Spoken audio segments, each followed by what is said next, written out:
있습니다. 지금 31번 환자의 동선에 주목하고 있는데 연관성이 있어서요. 31번 환자 동선 확인 한번 해보죠. 네, 한번 보시죠. 이게 31번 확진자 이후에 하루 사이에 22명이 있는 네, 거예요. 네. 자, 보시면 이게 지난달로 갑니다. 왜냐하면 잠복기가 14일이니까 지난달 1월 29일에는 서울 역삼동에 본사가 있어요. 네. 대구에서 직장에 다니시는 분입니다.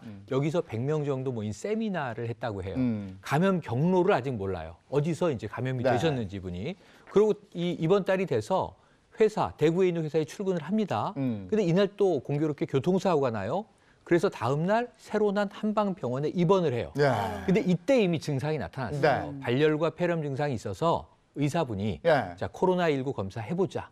근데 거부를 하시는데 이분은 내가 걸렸을 리가 없다. 1. 해외여행 안 했다. 예, 예. 두 번째, 내가 감염자와 접촉한 적이 없는데 왜 그러느냐? 코로나일 리가 없다. 그러고 일상생활을 하신 데부터 문제가 터져요. 이게 두 번이나 거부했다면서요, 여기서. 2번 거절한 네, 거예요. 네. 그리고 이 6일, 7일에는 회사에 출근을 했고요. 네. 자, 9일 일요일입니다. 네. 신천지 대구교회 신도인데 네. 교회에 방문을 합니다. 예배 참석을 했죠. 예배 한 번에 한 층에 500명이 함께 예배를 드린다고 걔가 해요. 다닥다닥 붙어서 그러니까. 예배를 신천지교회 스타일. 그리고 네. 그 다음 일요일도 또 예배 갑니다. 2번 참석했어요. 예. 여기서만 1000명 접촉. 네. 그리고 이 토요일인데 그 전날 폐렴 소견이 병원에서 나왔는데 이때는 대구의 퀸벨 호텔에 네. 이 식당이 뷔페 식당이에요. 네. 뷔페 식당은 아시지만 돌잖아요. 그럼 또 사람이 많겠네요. 엄청 자, 많죠. 여기서도 이제 위험합니다.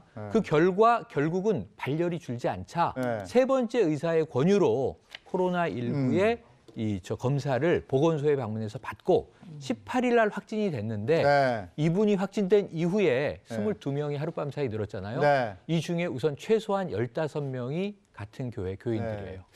요때까지는 병원에 입원 중이면서 이번 이렇게 다닌 거예요. 상태에서 활동을 한 거고 의사의 검사 권유를 네. 2번 받고 거부하고 활동을 한 거예요. 근데 문제가 된 게요. 네. 지금 31번 확진자가 166명을 접촉을 했고요. 맞아요. 그리고 또 31번 대구 확진자가 입원했던 병원에 간호사가 계셨는데 네. 또 간호사가 또 아이가 있어서 또 그 유치원이 어디냐 또 수소문하기 시작했고 그러니까 네. 코로나19가 사실은 영남권에서는 사실은 한 번도 없었거든요. 그래서 맞아요. 좀 안심을 하고 있었는데 갑자기 하루 밤낮에 그냥 20명이 이상이 늘어난 거예요. 네, 맞습니다. 사실 이 확진자에 대한 비판은 좀 삼가야 하지만 이호성 교수님도 좀 보시면서 아이고 이런 탄식, 그 행동 반경에 대한 아쉬움은 좀 남거든요. 그럼요. 네. 저는 깜짝 놀란 게 동선이 너무 길어가지고. 네. 그러니까요. 근데 이제 사람이 활동이 많다 보면 동선이 길 수도 있는데 중요한 건 만약에 이분이 지금 6일날 교통사고로 입원을 하신 거예요. 예. 그럼에도 불구하고 이 정도 동선인 거예요. 네.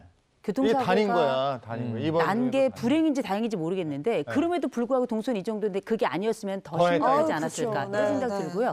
그리고 중요한 건 입원을 하셨으면 이런 뭐 물론 예배 이런 거 중요하지만 이런 방문은 사실은 하지 말아야 되는 거고요. 더군다나 왜 2번에 걸쳐서 독감 검사를 다 했는데 나오지 않아서 검사를 그 코로나19 검사를 제안을 했는데 이거를 2번이나 거절했다는 겁니다. 그게 아쉬워요. 근데 이 부분이요. 이거 강제할 수 없습니까? 지금 현재는 이제 강제하기는 상당히 어렵습니다. 이 부분에 대해서는 이제 이런 증상이 나타났을 때 확진 이전까지는 권고 검사를 이제 해보시라라고 권유를 할 수가 있는데요. 대부분 근데 많은 분들은 사실 이제 이런 위급한 상황에 대한 인식들이 있으시기 때문에 병원이나 이런 때문에 의료진의 이제 권유가 있을 경우에는 그 대부분 응하시는 것들이 일반적인데 이분 같은 경우는 굉장히 이런 부분 또 완강히 또 거부를 하셨는데 이게 상당히 시점이 좀 미묘합니다. 아까 이제 권영찬 선생님이 말씀하신 것처럼 2월 초만 하더라도 사실은 대구 제가 왜 이 상황을 좀 하냐면 그 당시 2월 초에 제가 대구 시장님을 만나서 이런 방역 체계 관련된 부분도 같이 말씀을 나눈 적이 있는데 네. 그 당시만 하더라도 사실은 확진자가 없음에도 불구하고 굉장히 이런 부분들을 심각하게 생각하고 이렇게 이제 대처를 하고 있었지만 다만 확진자는